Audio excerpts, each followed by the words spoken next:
Welcome to Moonlight Tales, where we listen, unwind, and gently drift towards sleep. Thank you so much for being here with me tonight. This evening we'll join two friends as they head out on a peaceful adventure in the Peak District, in the heart of Derbyshire, England. It's a region known far and wide for its natural charm, a land of hills, valleys, and endless countryside that seems to stretch on forever. Amy and Michelle will be exploring the small town of M before returning to the comfort of their cozy caravan. There they'll enjoy mugs of warm hot chocolate and toast marshmallows over a crackling fire before curling up to watch a movie together. I'm especially delighted to read this one for you because I once lived in the Peak District myself for about 15 months some years back, and I absolutely loved every moment I spent there. All credit goes to Joe Steer for writing this gentle story, and a big thank you to the kind listener who suggested it. I truly hope you find it relaxing and enjoyable. Before we begin our journey tonight, let's take a little time to settle down and breathe.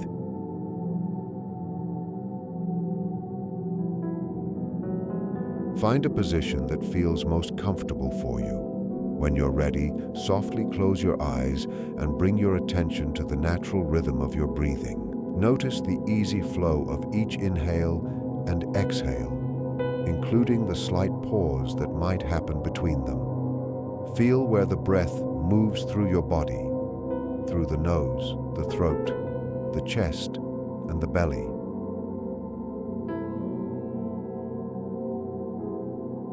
In just a moment, we'll start a simple breathing exercise. In through the nose and out through the mouth. We'll breathe in for a count of 4, hold for 1, and gently breathe out for 6. Let's try that now. Breathe in 2, 3, 4. Hold and out 2, 3, 4, 5, 6. Again, breath in 2, 3, 4. Hold and out 2, 3, 4, 5, 6. One more time, breathing in 2, 3, 4. Hold and exhale 2, 3, 4, 5, 6. Focusing on your breathing helps the body and mind shift from the busyness of the day to the quiet calm of evening. Now let your breath return to its natural rhythm and allow it to fade softly into the background. You're ready to begin tonight's calming story, so all you need to do is follow my voice to the lush green landscapes of Derbyshire, England. This is where our story begins. Nestled in the East Midlands, right in the middle of England, Derbyshire is an area filled with remarkable natural beauty. It's the English countryside at its finest, full of colour, charm, and personality, with rolling hills and deep valleys forming its skyline. Covering over 1,000 square miles, it holds countless scenic spots and landmarks.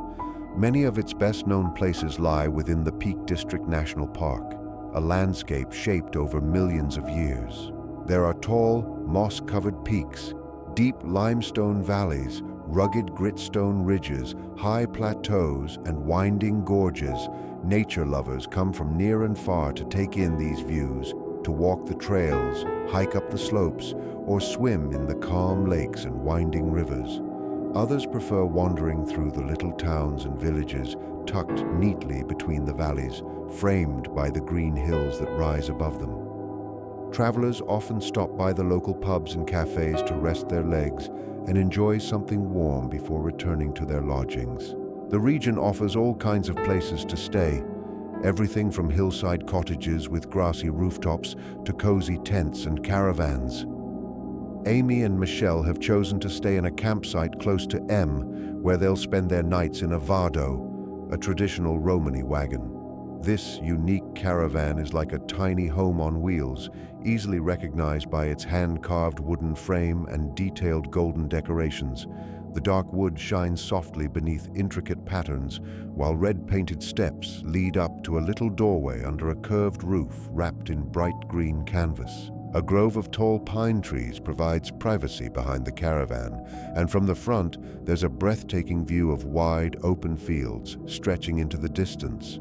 Amy and Michelle were absolutely thrilled when they arrived this morning and saw their home for the next few days. It was everything they had hoped for: warm, charming, and peaceful. The perfect hideaway after a long day of exploring. The two women, now in middle age, have been friends since their school days.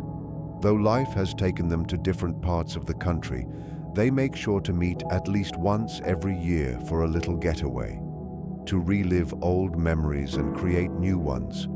This year, they both longed for time outdoors, surrounded by nature, which is why they chose to stay in the Hope Valley.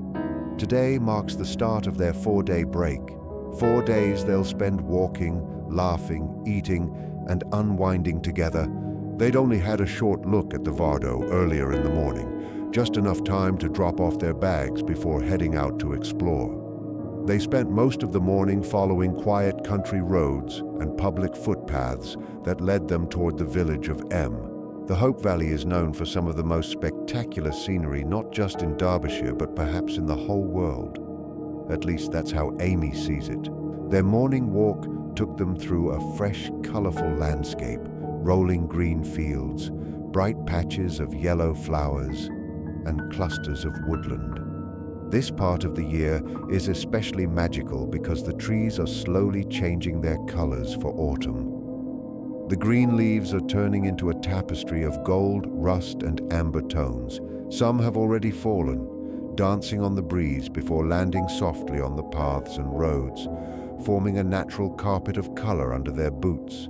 There's a faint, clean smell of rain in the air, and the ground still glistens slightly from an earlier shower.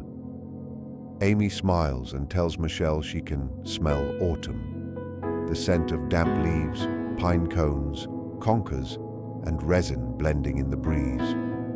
The forecast had promised rain all day, but after that early drizzle, the weather has turned surprisingly warm and bright. The thick gray clouds have drifted away, leaving only thin wisps of white scattered across a sky full of golden sunshine.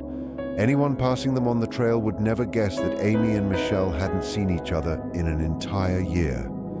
Like many lifelong friends, they slip easily back into the rhythm of each other's company, relaxed, open, and joyful. Their laughter rings through the quiet countryside, carrying that light, playful energy that only true friendship brings. Sometimes they chat endlessly, catching up on family, work, and little stories from their lives.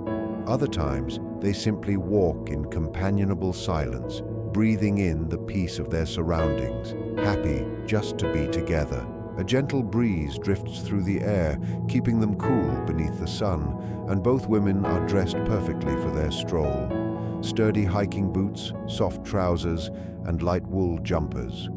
Each carries a small backpack with a bottle of water, a snack, and a few essentials. It's early afternoon when they finally see the wooden sign that welcomes visitors to the historic village of M. From a distance, it looks exactly as they imagined, a quaint, sleepy village full of charm and character. The narrow roads are lined with old stone buildings, cottages, little shops, cozy pubs, and bed and breakfasts. Low stone walls, worn smooth by time, edge the pavements and gardens.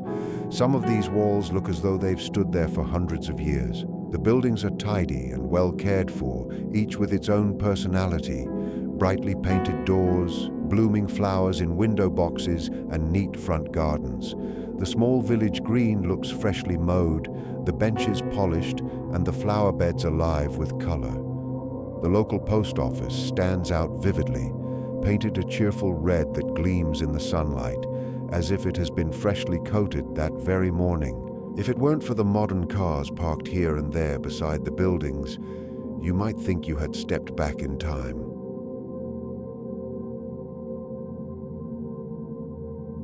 The friends might have felt as though they had stepped back in time, with rolling hills on one side and deep valleys on the other. they felt far removed from the rush and noise of the modern world. Most of the people they had seen so far seemed to be visitors wandering on foot, just like them. A couple on bicycles had passed by earlier, stopping at a small cafe. They leaned their bikes carefully against the stone wall and went inside. The friends had also spotted a few locals walking their dogs and had a pleasant chat with a man standing outside a pub. He was writing the day's specials in chalk on a blackboard and made a convincing case for why they should come back later for dinner. The idea sounded tempting, but for now they wanted to explore a little more before stopping anywhere. Michelle, in particular, was eager to keep going. She had read about the village's long and fascinating history and began telling Amy what she remembered. As the two of them strolled along the quiet lanes, Michelle explained that the village's past was sad but important. It was famously known as the Plague Village. In 1665, the bubonic plague swept across England, the same outbreak that came to be called the Great Plague of London. That same year, the deadly disease reached this small village of Eyam when a parcel of infected cloth arrived for a local tailor. The tailor's assistant was the first to fall ill after handling the cloth, and soon after he became the plague's first victim here. As fear spread through the community, people turned to their church leaders for help. Reverend William Mompesson and the former minister Thomas Stanley came together and set out strict measures to prevent the disease from spreading beyond the village. The most remarkable of their choices was to close off the village voluntarily, a self-imposed quarantine meant to save others, even if it meant losing themselves. Their sacrifice cost nearly 300 lives, almost half the entire population at that time. But their courage likely saved thousands more across the countryside by stopping the plague from spreading further. The bravery of these villagers is remembered today through green plaques placed throughout Eyam. Each plaque bears the names of the families who lived in those homes, both those who perished and those who survived, ensuring their stories are never forgotten. As Michelle spoke, Amy spotted one of the plaques and pointed it out. They crossed the narrow road to take a closer look. It was fixed to a small stone house known as Plague Cottage, and it listed the names of the people who had once lived there. There was a striking contrast between the sadness of its history and the beauty of the home that stood there now. The two-story cottage was made of pale stone and had a garden bursting with color and life.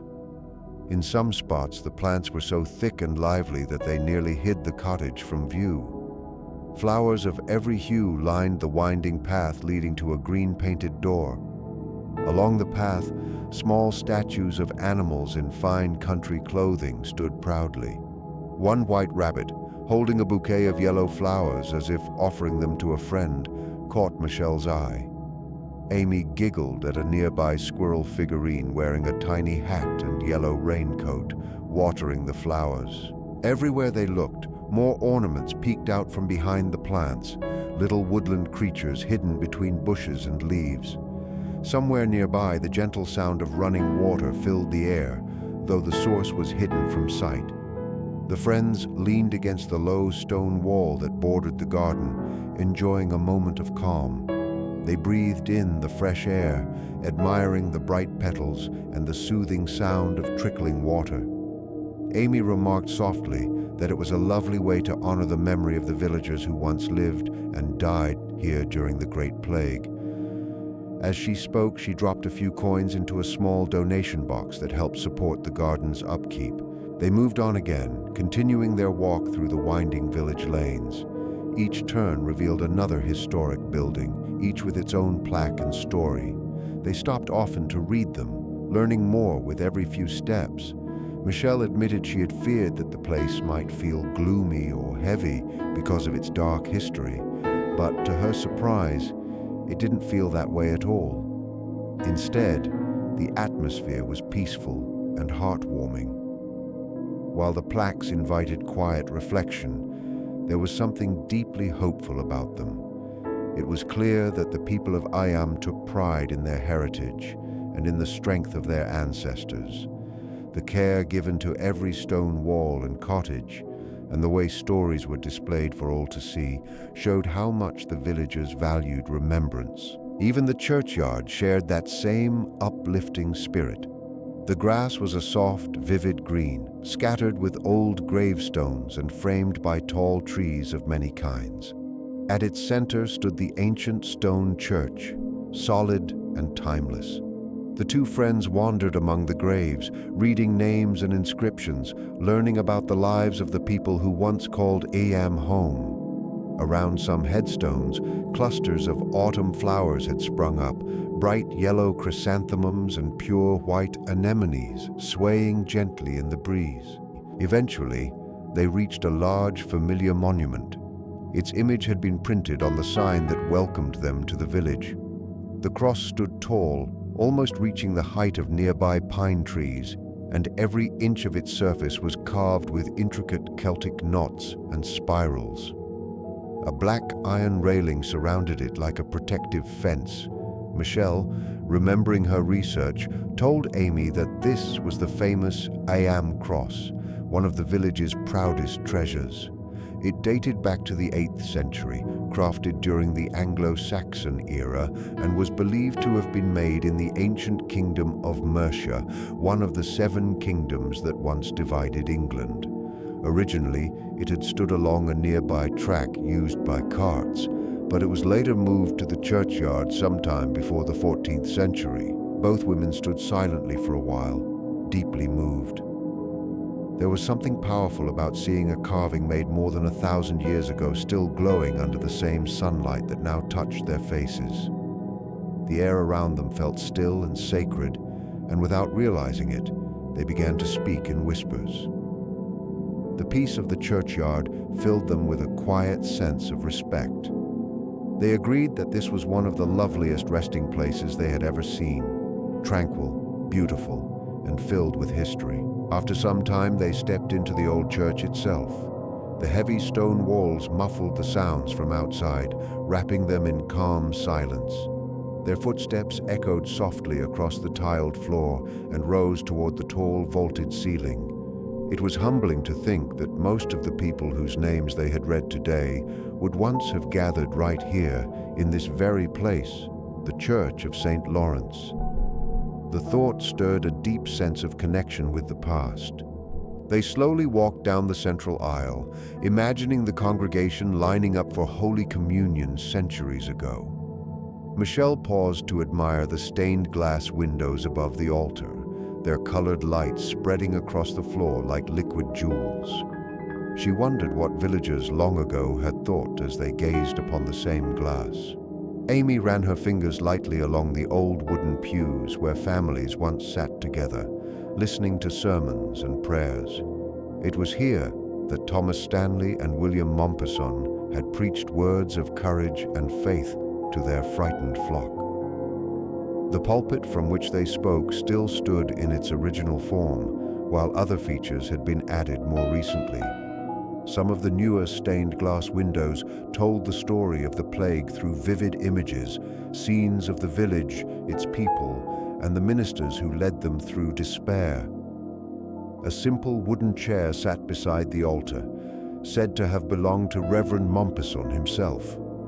Seeing it there brought a quiet reminder that history was not only something to be read in books, but something that could still be touched, seen, and felt in the stones and sunlight of Ayam, Suti.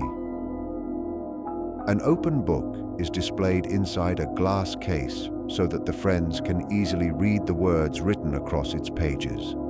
The old medieval handwriting lists the names of every local person who lost their life because of the plague. Some family names are familiar to the women, written neatly beside a colorful border outlined in thick gold paint. In the upper right corner of the page, the first letter of the opening paragraph is much larger and more decorative than the rest of the text. The red and gold letter H is as much a piece of artwork as it is writing, with a tiny painting of the church nestled inside its frame.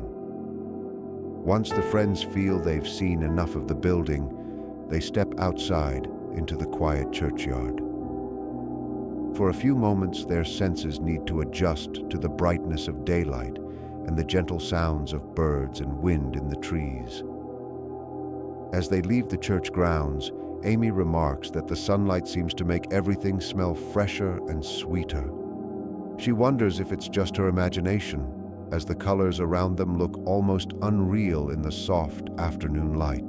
The brilliant colors of the countryside are on full display as the friends continue their walk through the village. They pass cottages and small houses framed by rich green hedges and wander along paths lined with trees showing every shade of autumn. Soon, nature begins to take over completely as they move away from the village center, climbing gently upward along a country path that runs between open fields and farmland. This is exactly what the two women had dreamed of when they talked about reconnecting with nature. Apart from the occasional farmhouse or grand manor in the distance, the world around them belongs entirely to the trees, birds, and grass. In some places, they walk in the cool shade of tall trees, the kind that block out any sound of cars or voices. Now and then they can spot parts of the village far below through gaps in the tree line where the hills rise steeply. Elsewhere, the road opens out to reveal great rolling hills stretching in both directions. On one of these slopes, white sheep are scattered across the grass, some grazing lazily, others resting or dozing in the warm air. After about 20 minutes of walking, the women finally arrive at their next stop. Mason's Well stands as another link to the village's long history, a small water well named after the well-known Reverend Mason. Back in the 17th century, when the village was isolated during the plague, local people brought their coins here. The well itself is nothing fancy, just a hole in the ground, but Mason filled it with vinegar to disinfect the money. The cleaned coins were left there for merchants from outside the village to collect as payment for food and supplies, which they would then leave on certain marked stones for the sick villagers. The friends lean against the low guardrail that wraps around three sides of the historic well, studying it closely. At the back, it rests against a dry stone wall, with wide open fields stretching endlessly beyond. The well sits inside a neat square of paving stones, a square hole partly shaded by a small wooden roof. Beneath the surface, bronze and silver coins glint softly, looking like hidden treasure at the bottom of the water. According to the sign posted nearby, visitors now use it as a wishing well. The women each take a coin, closing their eyes as they make private wishes. When they're done, they toss their coins into the water and then stand close together, arms around each other's shoulders, smiling for a selfie. They hold the camera so the old well appears behind them, along with the green hills and the brilliant blue sky stretching beyond. Hours later, back at the campsite, they scroll through the photos on their phones. Sitting side by side on folding chairs beside the caravan, they face a glowing campfire ringed with stones.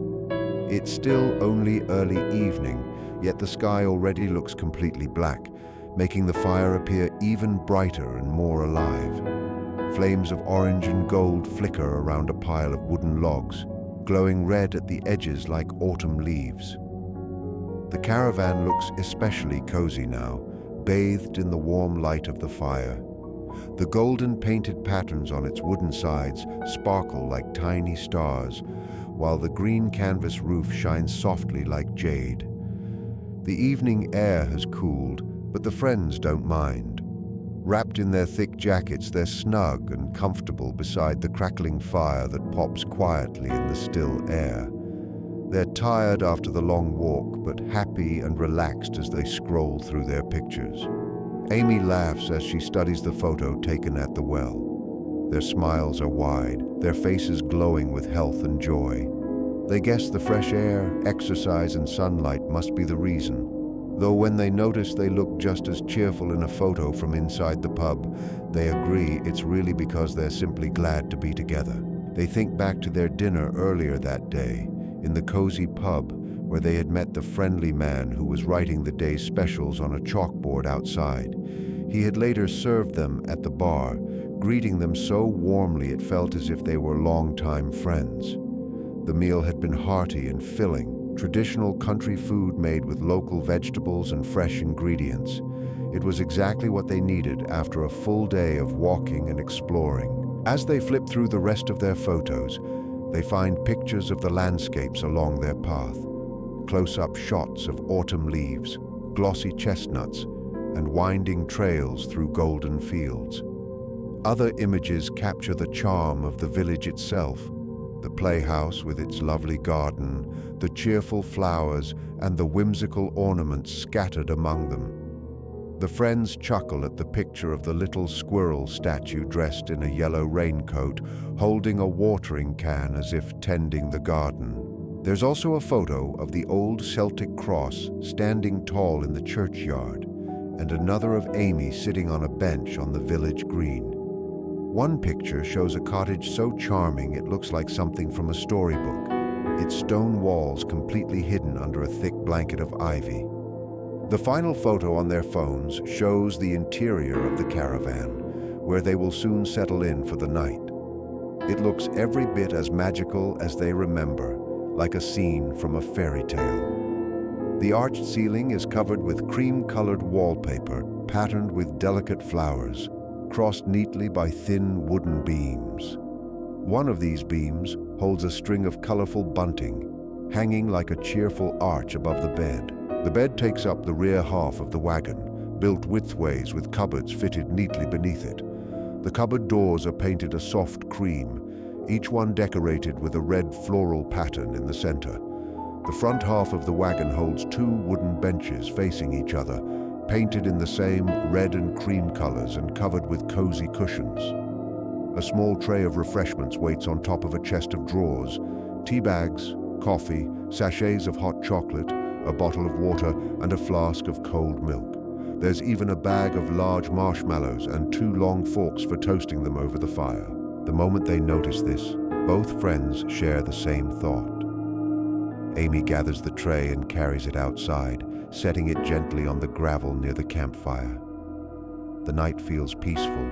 The fire crackles steadily, and the stars begin to show above the dark trees as the friends prepare for one more simple joy before bed: roasting marshmallows under the night sky, warmed by firelight and laughter. She empties small packets of hot chocolate into smooth porcelain mugs and sets the marshmallows on the ends of forks, ready for toasting.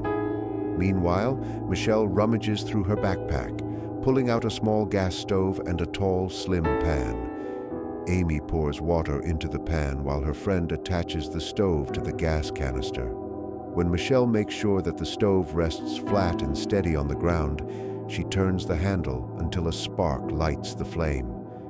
It burns blue at first, then flickers to a soft yellow glow, like the campfire nearby, half hidden once the pan is placed on top. The women start roasting their marshmallows, each holding a long metal fork toward the tiny dancing flames.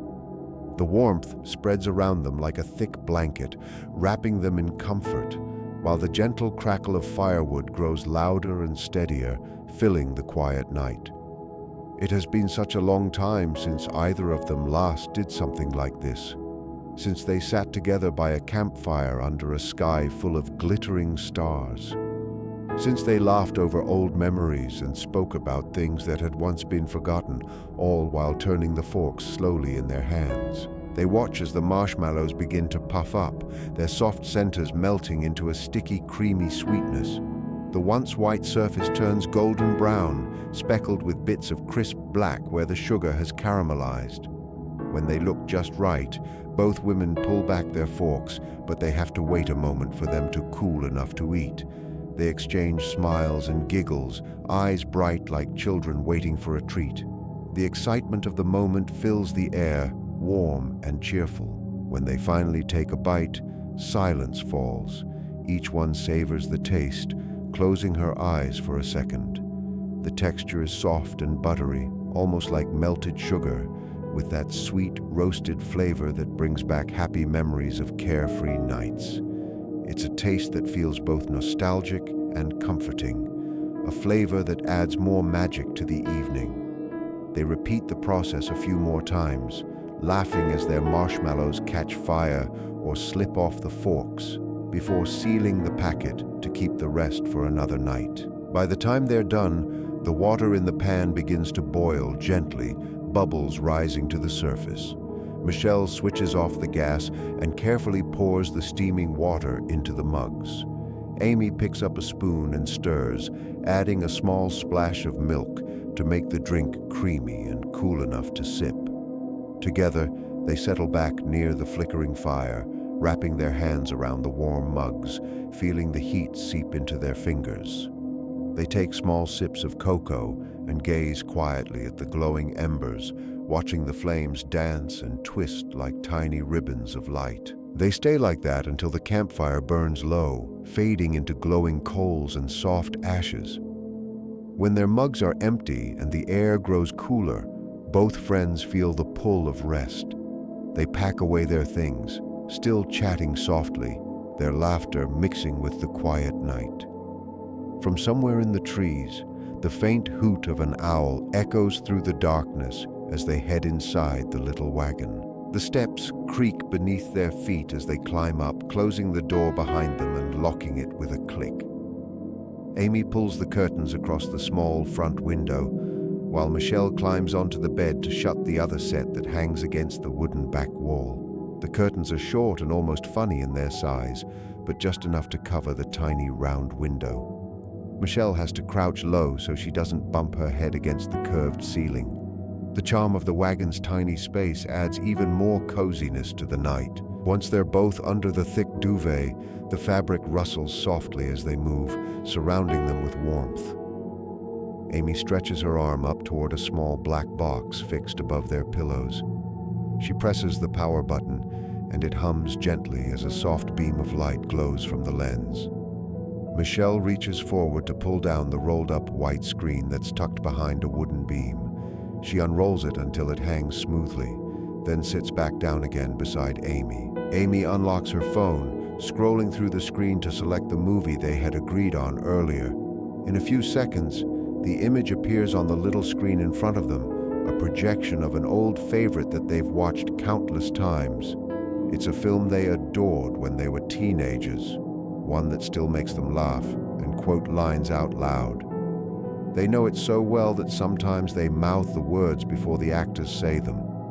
Other times, they laugh just because they know what's coming next. Every now and then, they drift off topic, talking over the movie, sharing stories and jokes, exactly like they used to during sleepovers when they were young. The film plays on, flickering softly across the cozy room, while their conversation weaves between the dialogue on screen. By the time the end credits roll, both women are smiling in that quiet, satisfied way that only old friends can. They feel light and peaceful, as if the years have rolled back. It's a rare kind of happiness, simple, calm, and complete. The warmth of the blankets, the hum of the projector, and the faint smell of chocolate still in the air make the room feel like a dream. Sleep begins to take hold slowly. Their bodies sink deeper into the mattress, limbs relaxed, eyes heavy. Outside, the wind whispers through the trees, carrying the sounds of the night, the rustle of leaves, a distant owl, maybe the faint sound of the river nearby. Inside, everything is soft and still. Tomorrow promises new adventures, perhaps another walk through the woods or breakfast outside in the morning sun, but for now, none of that matters. All that matters is the quiet warmth of this moment, shared between two friends who have known each other for so long. Amy reaches out and switches off the small light above them. The room goes dark, except for a faint silver glow from the moon filtering through the cracks in the curtains. They whisper their good nights, voices low and gentle, then settle under the duvet once more. Within moments, the silence deepens as their breathing slows and evens out. Their thoughts drift away, carried off by sleep. Outside, the world continues, the stars shining over the treetops, the embers cooling in the fire pit, and the night stretching endlessly around their cozy little wagon. And there, wrapped in warmth and peace, they drift off, two friends at ease, dreaming quietly as the night holds them close.